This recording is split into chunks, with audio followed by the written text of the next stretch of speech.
ये 8 लक्षण प्रकट होने लगते हैं जिसके ऊपर प्रभु की कृपा होती है।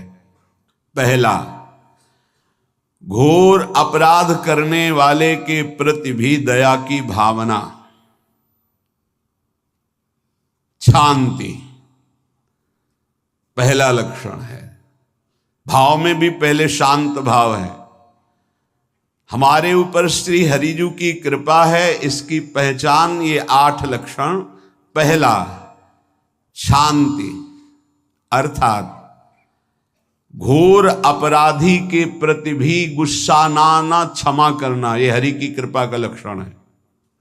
देख लो भाई, घोर अपराधी शब्द तो जाने दो, जरा सा प्रतिकूल हो जाए तो लाख समझाओ पर भ्रकुटी तनी रहती है। ईर्ष्या, द्वेष, मात्सर्य, द्रोह, ये उपासक के हृदय की विषय नहीं, ये तो गंदे विषयी पुरुषों के हृदय के लक्षण हैं। जहां ईर्ष्या है, मात्सर्य है, द्वेष है, द्रोह है, ये कुमति के लक्षण है, ये सुमति के लक्षण नहीं, ये हरि कृपा पात्र के लक्षण नहीं। आपसे जो अपराध कर रहा है, द्रोह कर रहा है, आपका क्षमा बल ये हरि प्रसाद से होता है। शांति, क्षमा बल, शांति, सह गया, क्या करूं, सहना ही पड़ेगा क्योंकि भगवत मार्ग में वो ऐसा नहीं होता। शांति, बुरा ही नहीं लगा, हरि कृपा पात्र को बुरा ही नहीं लगा। उमा संत के यही बड़ाई, मंद करत जो करे भलाई, ये सीधा शांति की व्याख्या है। अपने यहां मंगल गान में, करत जे अनसहन निंदक तिनहु पे अनुग्रह कियो, ये है हरि कृपा, ये है आचार्य कृपा, गुरु कृपा। अपराधी पर भी क्षमा का भाव होना,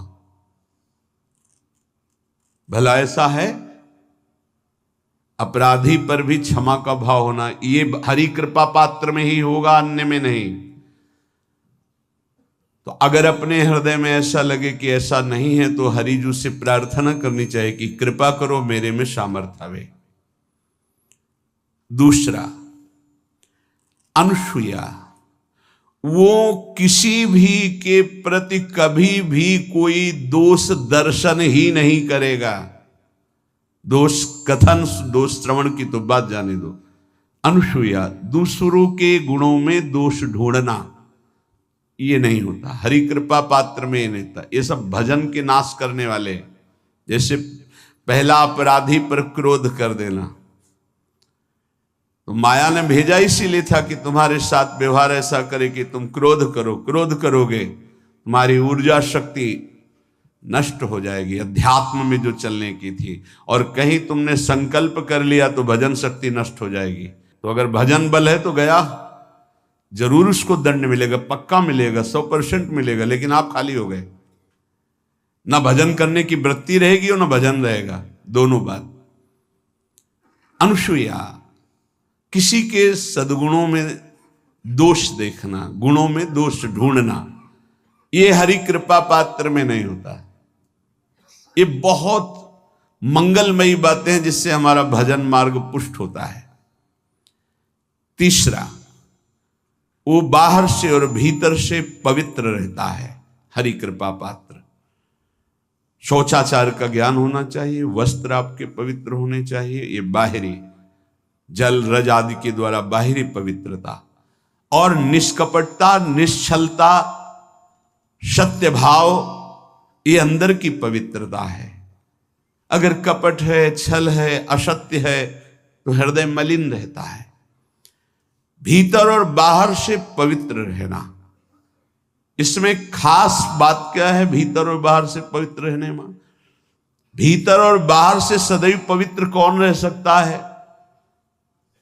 तो बोले जो पुंडरीकाक्ष भगवान श्री हरि का, प्रियाजू का स्मरण करता रहता है, वो शवायाभ्यंतर शुचि, वो बाह्य और अभ्यंतर दोनों से पावन रहता है। तीसरी जो कृपा का लक्षण है, अर्थात वो सदैव भगवत चिंतन परायण, शौचाचार का पालन करने वाला, बाहर और भीतर से हरि कृपा पात्र पवित्र रहता है।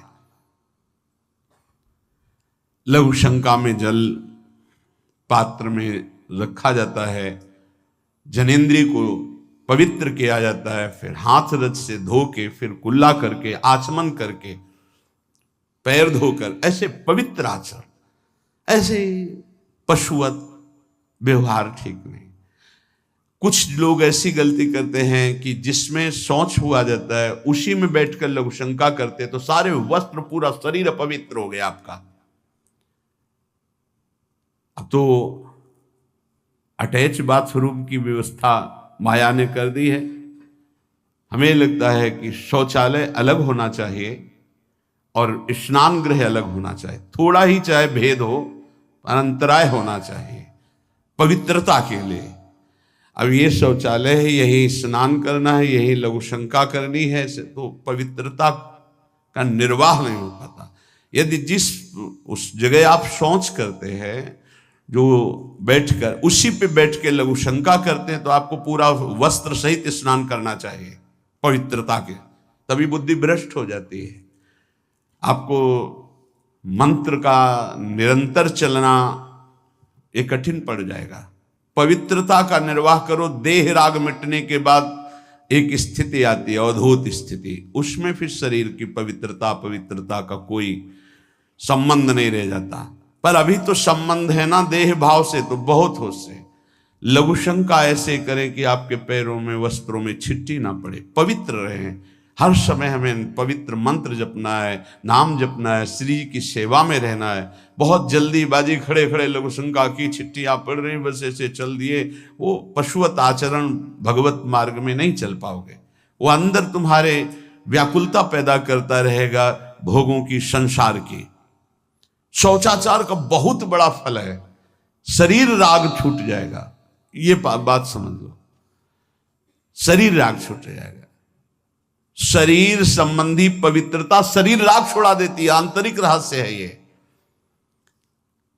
चौथा, ऐसे कार्यों का अनुष्ठान न करें जिनमें हमारा भजन छूटता है, जिनमें सत्य छूटता है, जिनमें भगवत भाव छूटता है।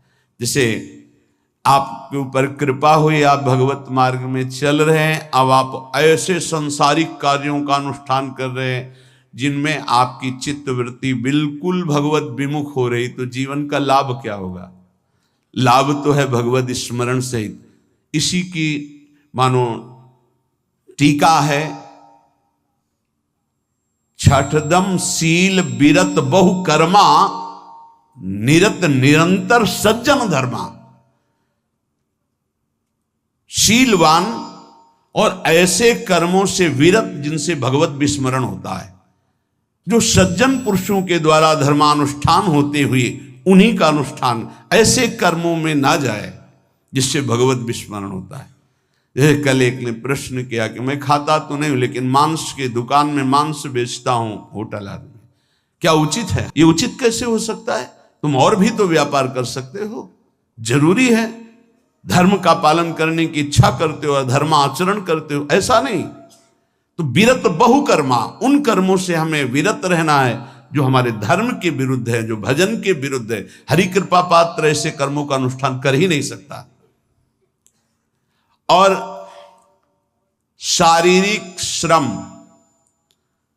इतना जिससे हमारा भजन का तार ना टूटे। जब भजन का अभ्यास किया जाता है तो हर कार्य को सुचारू रूप से करते हुए एकाग्रता भजन में रखी जाती है। हम वो कार्य जल्दी से कर ही नहीं सकते जिसमें भजन छूट जाए और कार्य पूरा हो। नहीं, हम कार्य करेंगे, हमें छोड़ दीजिए, हम अपने चिंतन से युक्त होते ही बिल्कुल कार्य करेंगे। जैसे कई साधक हैं, उपासक हैं, बड़े अच्छे उपासक हैं, उनको आप कार्य दीजिए कि आप पानी गर्म कर दीजिए, पात्र बहुत सुंदर साफ होगा, पानी बहुत गर्म, लेकिन आप कह दीजिए कि 5 मिनट में गर्म करके ले, तो उनसे असंभव नहीं होगा। छोड़ दीजिए उनको आप, वो मतलब ऐसा कार्य करेंगे प्रशंसनीय, पर वो समय से। उनका एक सिद्धांत है, बहुत अच्छा लगता है। और अपने को पता है कि इससे जल्दीबाजी नहीं होनी। पात्र मार्जन करना है, छोड़ दीजिए, आप उसको टोकिएगा नहीं, आप जल्दी मांझ के, उससे नहीं होने वाला। वो तनिक भी दोष नहीं रहने देगा पात्रों में, पर समय दीजिए, आराम आराम शिव कर। हमें अच्छा लगता है, भगवत चिंतन परायण उपासक की यही वृत्ति होती है। पोछा लगाना है, बिल्कुल बढ़िया लगेगा, लेकिन आपको सर से घुमा दे वैसा नहीं होगा। आप छोड़िए और जाइए, हटिए, और वो अपने ढंग से लगाएगा और एकदम क्लीन करके। यही उपासक का लक्षण होता है। जो कार्य करेगा सांगोपांग करेगा, पर वो बहुत मस्ती से होगा, क्योंकि उसका भगवत चिंतन चल रहा है। अधिक ऐसे जिससे हमारा चिंतन छूट जाए, थोड़ा संयम में आना चाहिए। ये भगवत कृपा पात्र का लक्षण है। अपने भजन का फल देखना, भगवत कृपा पात्र के सबको प्रदान कर देना। हिम्मत है, अपने भजन, इतनी मेहनत से किया हुआ भजन, भजन होने के बाद, हे प्रभु इस भजन का फल हो, सर्वे भवन्तु सुखिना सर्वे सन्तु निरामयः। यहां तो कहते महाराज, एक माला रोज आपके लिए करता हूं कि आपकी बीमारी ठीक रहे, तो शेष किसके लिए करते हो प्रभु? शेष क्या? अगर इष्ट और गुरु के लिए तुम्हारा है कि एक माला करते, तो फिर इतनी माला करते तो हमें क्या होगा? सब आपको दे देंगे तो हमें क्या होगा? तभी भजन का रहस्य नहीं जाना। सबके मंगल के लिए अपने भजन को समर्पित कर देना। देखो भाई भजनानंदी, भजन में अरुचि होने लगेगी? नहीं होने लगेगी। सुबह से शाम तक पसीना चुआए हम और भजन का फल दे दे सबको, तो इसका रहस्य बताते हैं। सबको जे भी कहा सर्वे भवन्तु सुखिना, तो सर्वत्र विराजमान भगवान वही पलटकर अनंत रूपों में आपके ऊपर बरस पड़ेंगे। ये आंतरिक रहस्य है। हमने जो भजन किया वो एक सीमा में था, और जब हमने संपूर्ण विश्व को दे दिया तो असीम बनकर वापस हुआ। ये भाव न समझ में, अगर ये भाव न कहे तो एकदम लगे हम अपना भजन क्यों दे दें सबको। उस सर्वात्मा में विराजमान जो हमारा प्रभु है, उसी को समर्पित कर। सर्वे भवन्तु सुखिना, तो वो सब पलटकर सब जगह से वापस आया, सबका आशीर्वाद आया और वो महान बनता चला गया। ये लाभ है, आंतरिक लाभ है। अगर तुम्हारा भाव ऐसा न बनता हो तो आप प्रभु को तो अर्पित करते ही है ना, तो वही प्रभु सब में विराजमान है। ऐसा भाव करके सर्वात्म स्वरूप भगवान को हमारा भजन समर्पित है। सब रूपों में प्रभु विराजमान है। ये हरि कृपा पात्र का लक्षण चल रहा है। और छठवां, अपने भजन से अपने लिए कुछ भी ना चाहना, और दूसरों की तो बात जाने दो, दूसरों से कुछ ना चाहना ये तो ठीक है। अपने भजन से अपने लिए कुछ ना चाहना है हिम्मत। देखो ये हरि कृपा पात्र में हिम्मत होती है। अपना भजन अपने प्रयोग में ना लाना, इसका भी आंतरिक रहस्य है। अपने प्रयोग में आप शरीर को लेकर के बोलेंगे, अगर स्वरूप को लेकर तो प्रयोग की कोई वहां जरूरत ही नहीं। स्वरूप पूर्ण काम है, वहां कोई अभाव नहीं। जब आप कोई भाव अपने लिए करेंगे तो देह भाव होगा। देह भाव से किसी विषय की मांग होगी। विषय पूर्ति भजन का फल नहीं होता, भजन का फल होता विषय निवृत्ति। बहुत जोर की बात है, कैसे समझ में आए? अपने भजन का भी फल अपने लिए नहीं, दूसरों से कुछ चाह रखना तो बात ही जाने दो। भजन से भी कोई अन्य सुख की चाह नहीं हुई। क्या चाहिए? भजन ही बनता रहे, भजन का फल भजन बनता रहे, खूब निरंतर जप करते रहे। सातवां, किसी भी मान सम्मान कीर्ति पद प्रतिष्ठा के मिलने पर हृदय का असंतुष्ट हो जाना, यह हरि कृपा पात्र का लक्षण होता है। प्रणाम नमस्कार जय हो तो हृदय में असंतुष्ट हो जाना चाहिए। कोई किंचन मात्र अभिमान न उदय हो जाए। प्रभु बचाओ, ये माया की चकाचौंध से बचा लो नाथ। कौन सा अपराध बन गया कि आपकी जय की जगह यहां हमको ऐसा सुनना पड़े। जैसे एक बार महापुरुष जन कह रहे थे कि जब गुरुजन बड़ाई करने लगे सामने शिष्य की, तो उसको ग्रीवा झुका लेनी चाहिए और पश्चाताप करना चाहिए कि कोई गलती हो गई, आज हमारे गुरुजी ने हमारी बड़ाई कैसे कर दी, इसका मतलब कोई दोष बन गया, कोई गलती हो गई, और प्रार्थना करना चाहिए कि क्षमा कीजिएगा महाराज, अगर कोई गलती हो तो दंड दीजिएगा, लेकिन ये दंड मत दीजिएगा कि आप हमारी प्रशंसा कर रहे हैं। भगवान, इससे बड़ा और कोई दंड नहीं हो, ऐसा महसूस होना चाहिए। सम्मानम कल्याति घोर गरलम, ये हरि कृपा पात्र का लक्षण है। नीचापमानम सुधा, नीच पुरुषों द्वारा किया हुआ अपमान अमृत के समान लगे और सम्मान विष के समान लगे। मान प्रतिष्ठा कीर्ति जिसके लिए बड़े बड़े लालायित रहते, हरि कृपा पात्र को विष की तरह चुभती है। और 8वां, किसी भी प्राणी समुदाय से संबंध ना रखते हुए सब पर दया की भावना, सब पर कृपा की भावना, सब पर करुणा मैत्री, पर किसी से ममता नहीं। ये सूत्र बहुत व्यवहार में प्रयोग करने योग्य है। सबसे करुणा और मैत्री, पर किसी से ममता नहीं। करुणा तो करी भरत जी ने, मैत्री भी की मृग से, पर ममता रहित नहीं रहे। ममता कर ली तो अगला जन्म हिरण का हो गया। ममता नहीं रखनी। निर्ममो निरहंकारा, करुणा मैत्री तो करनी है, जैसे इसमें आदेश है, गीता में जी आदेश है, अद्वेष्टा सर्वभूतान मैत्र करुण एवच, पर निर्ममो निरहंकारा, ये साधक की चतुरता है। प्राणी मात्र पर दया कृपा करुणा मैत्री, पर ममता नहीं।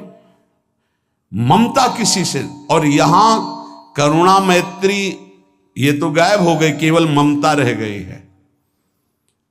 अपने शरीर से ममता, शरीर संबंधियों से ममता, विषय भोगों से ममता, यही जहर है। संबंध में ये ममता ही जहर है, विचारों में अहंकार जहर है, कर्मों में ये आसक्ति जहर है। इसी जहर को मिटा दे तो जीवन मुक्त महापुरुष कर्म करते हुए, विषय सेवन करते हुए, वार्ता करते हुए, विचार करते हुए, बिल्कुल जहर रहित उसका जीवन हो गया। तो ये 8 बातें हरि कृपा पात्र में होती हैं, इनको बार बार सुनना, हृदय में धारण करना। जो भक्त होता है, हरि कृपा पात्र होता है, उसमें ये 5 बातें कभी नहीं जागृत होती, स्फुरित ही नहीं होती।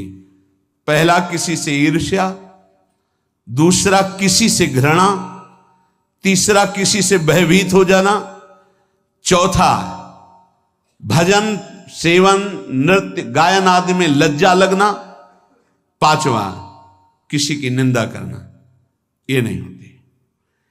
अब जो आगे वर्णन कर रहे हैं उसमें महापुरुषों की पहचान है। सिद्ध महापुरुष 3 प्रकार के होते हैं। एक होते हैं आचार्य कोटि के, सात्विक विचार वाले, एक होते हैं भ्रष्ट आचरण वाले, एक होते पिशाचाचरण वाले, और तीनों सिद्ध हैं। बहुत बड़े महापुरुष पूज्यपाद उड़िया बाबा जी हैं, वही रहस्य का प्रकाश कर सकते थे, अन्यथा बिना ब्रह्मबोध महापुरुष के ऐसा नहीं।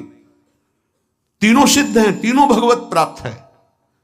सात्विक आचार वाले, जो आचार्य कोटि के होते हैं, एक एक अक्षर शास्त्र मर्यादा के अनुसार चलने वाले, जैसा शास्त्र कहता वैसा उनके आचरण में दिखाई देगा, और वो उससे सिद्ध भगवत प्राप्त महापुरुष हैं, पर उनके आचरण तस्मात् शास्त्रम प्रमाणम थे। दूसरे भ्रष्टाचार, ऐसों को पहचान पाना बहुत कठिन होगा।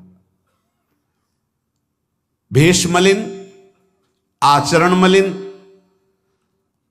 जैसे आप में कोई पुराना हो तो शायद जान पाएगा, भगवान दास नाम के एक संत इसी चौराहे पे रहते थे। ये जो चौराहा है, कभी नंगे पड़े रहते थे, कभी वो पा रहे उनके साथ कुत्ता पा रहा है, कभी नाली का पानी पी रहे हैं, और भगवत प्राप्त महापुरुष थे। इसकी पहचान स्वयं की। कोई चाय रखने गया, उठा के ईंट मार दी, गाली दे दी, दौड़ पड़े, पकड़ पाए तो 10-5 घूंसे थप्पड़ मार दिए। ऐसा उनका व्यवहार था, भ्रष्टाचार। हलवा कोई रख गया, खिचड़ी रख गया, कुत्ता खा रहा है, उसी के साथ वो खा रहे हैं। कभी गमछा लपेटे, कभी नंगे, सीधे प्रकृति का वार शरीर से सहते थे, बस चौराहे पे ही रहते थे।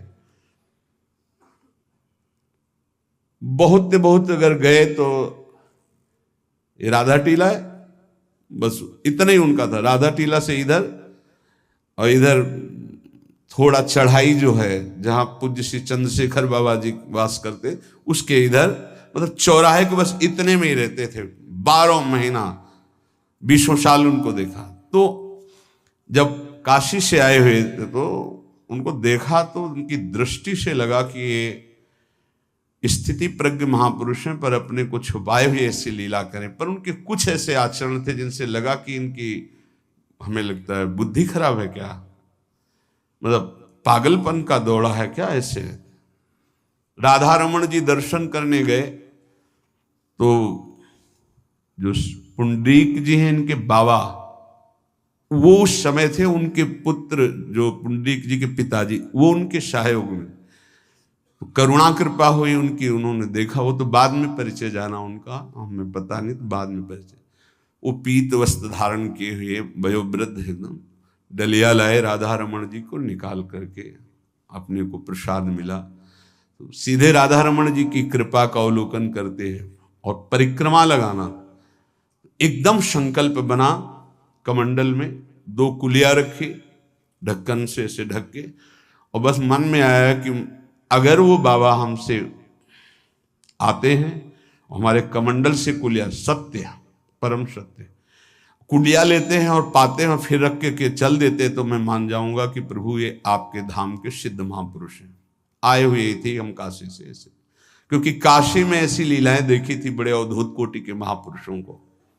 आपसे सत्य कहते, वो पेड़ हट गया, रमण रेती में था, बीच रोड में था, चबूतरा बना था, वो ऐसे पड़े थे, वहां के हम बैठ गए, बिजली की तरह उठे, रफ्तार से आए, खड़े हो गए हम बिल्कुल, क्योंकि हमें पता था कि घूंसा और थप्पड़ इनका प्रसाद होता है। हम कहा उस समय, हम कहा अगर हाथ चलाएंगे तो पकड़ लेंगे ना, बिल्कुल पोजीशन में खड़े। तो बंगाली भाषा में कुछ बोले, वैसे गले में हाथ डाला, ढक्कन हटाया, कुलिया निकाली, पाया कुलिया वहीं रखा, ढक्कन रखा, गए और वहीं लेट गए। सत्य कहते एकदम रोम रोम खड़ा हो गया कि अरे भगवत प्राप्त महापुरुषों को जानना बड़ा कठिन है, कैसे आचरण, भ्रष्ट आचरण से रहते हैं। कभी दिगंबर, कभी गमछा लगा हुआ है, कभी कुत्ते के साथ खा रहे, कभी नाली का पानी पी रहे। पूज्य बाबा कह रहे आचरण मलिन, नाली या पैखाने का भी पानी पीने में उनको कोई भी परेशानी नहीं। गंदे जगह मलिन भाव से पड़े रहना, किंतु वृत्ति हर समय भगवदाकार रहना, भगवदाकार रहना। ये तीसरे, पिशाचाचार, गाली गलौज करना, ईंट पत्थर से मारना, हर मलिन चेष्टा बहुत कठिन है, बहुत कठिन है। ये सब देखने को मिला है भगवत कृपा से तीनों प्रकार के महापुरुषों का। वृंदावन में एक आगंतुक संत आए थे बाहर से, वो रात्रि में हर वृक्ष के नीचे खड़े रहते, पैर सूज गए थे, उनको कभी बैठे और लेटे नहीं देखा, खड़े ही रहते थे। 25 वर्ष के लगभग की बात है। उनको जब देखा तो देखते ही उनकी दृष्टि ऐसी थी ऊर्ध्व, लगा ये तो भगवत प्राप्त महापुरुष है। 45 वर्ष की अवस्था हो, बस खड़े रहते थे, चरण उनके फट गए थे, ऊपर से ऐसे खड़े खड़े। रात्रि में एक दिन हिम्मत की, बोलते नहीं थे वो, लार बह रही है ऐसे गंदे कपड़े, महाराज जी आप कृपा करें। उस समय मदन टेर में कि आप आइए, तो सहज में से खड़े हो गए। तो आटे के 4 लड्डू हमें मिले हुए थे, तो उनका आप कृपा करके पाइए, पाले। उनका आपका ये जो बाहरी परिवेश है और आपके जो बाहरी लीलाएं हैं, ये बाहरी लोग तो भले न समझ पाए, पर प्रभु मुझे ऐसा अनुभव होता है आप भगवत प्राप्त महापुरुष हैं। रो पड़े हो, कभी हमने उनको ऐसा नहीं देखा, रो पड़े। और उनका ये हमारे गुरुदेव की कृपा है। उनका कब से वृंदावन आप आए? बोले कुछ दिन हुए। बोले वृंदावन की रज का प्रभाव कितना दिव्य है कि अब जाने का मन नहीं होता है। पर आप अब दोबारा हमसे मिलने की चेष्टा मत कीजिएगा, कभी दूर से देख लीजिएगा, पर आप कभी मिलिएगा नहीं। आप भक्त हैं इसलिए आपसे संभाषण कर लिया। ये तो आपने सुना सुबह की लीला, ईंट चल रही थी उनपे, वो दिगंबर खड़े थे, ईंट मार रहे थे लोग, परिक्रमा वाले लोग उनको ईंट मार रहे थे, कई जगह उनके ईंट लगी। उनको लग रहा था पागल है, नहीं पहचाना जा सकता। 3 प्रकार के महापुरुष होते। एक होते सात्विक आचार वाले, बहुत जो शास्त्रीय आज्ञा वैसे ही अक्षरशः आपको दिखाई देंगे, आचार्य कोटि के, पवित्र शरीर, पवित्र वस्त्र, पवित्र आचरण, एकदम आचार्य कोटि। दूसरे एकदम भ्रष्ट आचरण, समझ ही नहीं सकते आप। तीसरे पिशाच की तरह, समझ ही नहीं सकते उनको। अब लाभ होता है केवल पहले वाले से, सात्विक, तस्मात् शास्त्रम प्रमाणम थे, इससे जनता का लाभ होता है। इन 2 से विशेष हानि हो जाती है, क्योंकि इनके आचरण ऐसे होते हैं, साधु अवज्ञा तुरंत भव, बहुत जल्दी विनाश होता है ऐसे महापुरुषों के अपमान से। सात्विक महापुरुषों के नहीं, अगर उनसे अपमान भी हो जाएगा तो क्षमा करेंगे वो सब। इनको न क्षमा से मतलब है, न पिटाई से मतलब है, इनकी दैवी शक्ति तुम्हारा नाश कर देगी। ऐसे से बहुत, क्योंकि इनको समझ में नहीं आएगा ना। काशी में भी देखा, कुल्हड़ चल रहे हैं सब, और ब्रह्माकार वृत्ति, लोग समझ नहीं पा रहे हैं, चाहे कि कुल्हड़ जमा है, मार रहे हैं उनके ऊपर। ऐसे किया, बिल्कुल जो चर्म है प्रकृति को सहते सहते भैंसे का जैसे हो गया मोटा एकदम, और उनके ऊपर मार पड़ रही है, वो मुस्कुरा रहे हैं, चल रहे हैं। हमका गजब हो गया, ब्रह्माकार स्थिति महापुरुष के सामने, ऐसे कोई समझ ही नहीं पाता। तो कह रहे हैं ऐसे भक्तों से प्रायः सबकी हानि हो जाती है, क्योंकि समझ पाते नहीं कि स्थिति क्या है, और जब उनका अपमान करते हैं, उनको मारते हैं, पीटते हैं, उनका सर्वनाश हो जाता है। वो करते नहीं है, उनका प्रभाव कर देता है। पर सात्विक महापुरुषों से किसी का मंगल नहीं होता। इसलिए समाज का परम मंगल शास्त्र के द्वारा आचरण किए हुए जो सिद्ध महापुरुष हैं उनसे होता है। ये 2 प्रकार के महापुरुष जो होते हैं, कई तरह से हानि हो जाती है। आप समझ ही नहीं पाएंगे, आप अपमान कर देंगे, अनिष्ट हो जाएगा आपका, क्योंकि यहां ना क्षमा है ना दंड है। दैवी शक्तियां उनकी सुरक्षा में लगी हुई, वो सर्वनाश कर देंगी। इसलिए बाबा परिचय बता रहे कि अगर तो इनको पागल न समझा जाए। ये प्रायः, जैसे एक बार बताया था कि हरगोविंद जी के पांडाल में रास हो रहा था, एक दिगंबर महापुरुष आए और वो ऐसे खड़े थे पीछे से, चूंकि आरती करने के बाद पीछे राधा वल्लभ जी की गए तो पीछे ही खड़े होना था, तो बिल्कुल पास बूट पहने हुए मारा लात पीछे से, वो मुभरा गिर गए, आराम से खड़े हुए, रास को ऐसे नेत्रों से हल्का सा और बस फिर दिए। वो पीछे 10 बार लात मारता गया, वो मुड़ के नहीं देखा किसने मारा, पीछे पीछे हम 10 कदम चले। गजब हो गया, ऐसी स्थिति इस महापुरुष की। और ये बावरा जान नहीं रहा कि अपना सर्वनाश कर दिया हमने, और वो गजेंद्र की तरह मत वाले ऐसे फोगला की तरफ चल के निकले। कैसे समझोगे महापुरुषों को? बाहरी व्यवहार। अभी 10-12 वर्ष की बात है, यमुना के पार ऐसे खो करके रहते थे दिगंबर एक महात्मा, अब है कि नहीं मुझे पता नहीं। पहले यमुना किनारे जाते थे बैठने, तो बस वो चीखते थे, राजकुमारी राजकुमार राजकुमारी राजकुमार, यमुना पार से राजकुमारी राजकुमार। और ऐसे घास नोच नोच के जैसे गाय खाती है ऐसे खाते थे घास, और चिल्लाते क्या थे, राजकुमारी राजकुमार। किसको? प्रिया प्रीतम। राजधानी है ना, तो ऐसे वृंदावन की तरफ खड़े होते ऐसे कहते राजकुमारी राजकुमार। कैसे कोई महापुरुषों को जाने। भगवान कृपा करें कि किसी भी महापुरुष का कभी कोई अनिष्ट हमारे द्वारा ना हो, कहीं कोई अमंगल बर्ताव ना हो जाए, इसलिए परिचय बताया कि आप सोच सकते हैं कि ऐसे भला महापुरुष हो सकते हैं। हाँ पक्का, तीनों प्रकार के महापुरुषों के दर्शन हुए।